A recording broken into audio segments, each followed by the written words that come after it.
స్థానిక సంస్థల్లో ఒక గోపాల్ రెడ్డి అనే ఒక వ్యక్తి మహబూబ్ నగర్ జిల్లాకు సంబంధించిన వ్యక్తి అధ్యక్ష హైకోర్టుకు పోయారు, దీన్ని అడ్డుకున్నారు అధ్యక్ష. ఎవరు అధ్యక్ష ఈ గోపాల్ రెడ్డి గారు?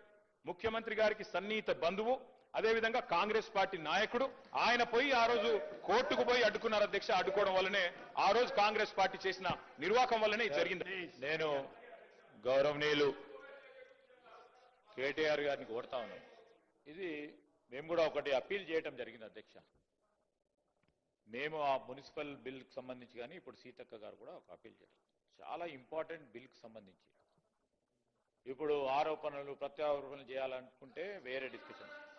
సార్ ఈరోజు నేను చెప్తా ఉన్నాం అధ్యక్ష, దానికి సంబంధించి మీరు వేరే రూపంలో పోయి దీన్ని ఆపు చేయకుండా ప్రయత్నం చేయాలని అందరినీ కోరిన, మిమ్మల్ని కోరిన, ఎవరిని కాదు, అందరినీ కూడా ఎవరన్నా ఈరోజు ఈ బిల్లు ప్రవేశపెట్టిన తర్వాత ఏదో రూపంలో పోయి దీన్ని కాంగ్రెస్ ప్రభుత్వానికి మంచి పేరు రాదు. కాంగ్రెస్ ప్రభుత్వం అని కాదు, బలహీన వర్గాలకు సంబంధించి దయచేసి ఇంతకుముందు మా సహచరులు పొన్నం ప్రభాకర్ గారు చెప్పినట్టు మీరు ఆమోదం చెప్తా ఉన్నారో లేదో అని రెండు విషయాలు చెప్పి ఈ బిల్లును మనం పాస్ చేసుకుంటే బాగుంటుందని మా అభిప్రాయం. అదే మా సలహా, మా సూచన కూడా కోరుతా ఉన్నాను అధ్యక్ష.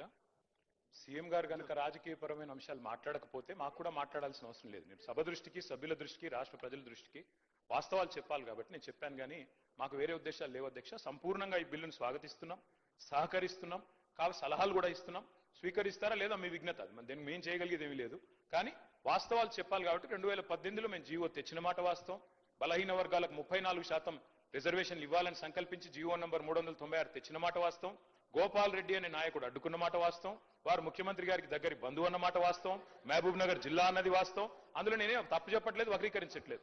అట్లాగే అధ్యక్ష ఇంకొక మాట నేను చెప్పాలి అధ్యక్ష. ఒక్క మాట దయచేసి నేను ప్రభుత్వాన్ని కోరుతా ఉన్నా అధ్యక్ష.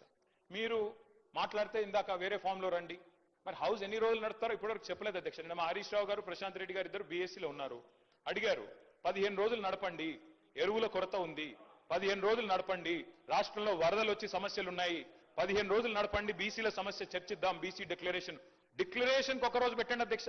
బీసీ డిక్లరేషను, ఫార్మర్ డిక్లరేషను, యువజన డిక్లరేషను, ఎస్సీ ఎస్టీ డిక్లరేషన్ పెట్టండి, 15 రోజులు హౌస్ నడపండి. కానీ ప్రభుత్వం పారిపోతుంది అధ్యక్ష, హౌస్ నడపడానికి సిద్ధంగా లేరు. మేమేం చేస్తాం అధ్యక్ష దానికి? Service we take a strong objection అధ్యక్ష. మేము ఇక్కడే ఉన్నాం అధ్యక్ష, వాళ్ళలాగా పారిపోలేదు.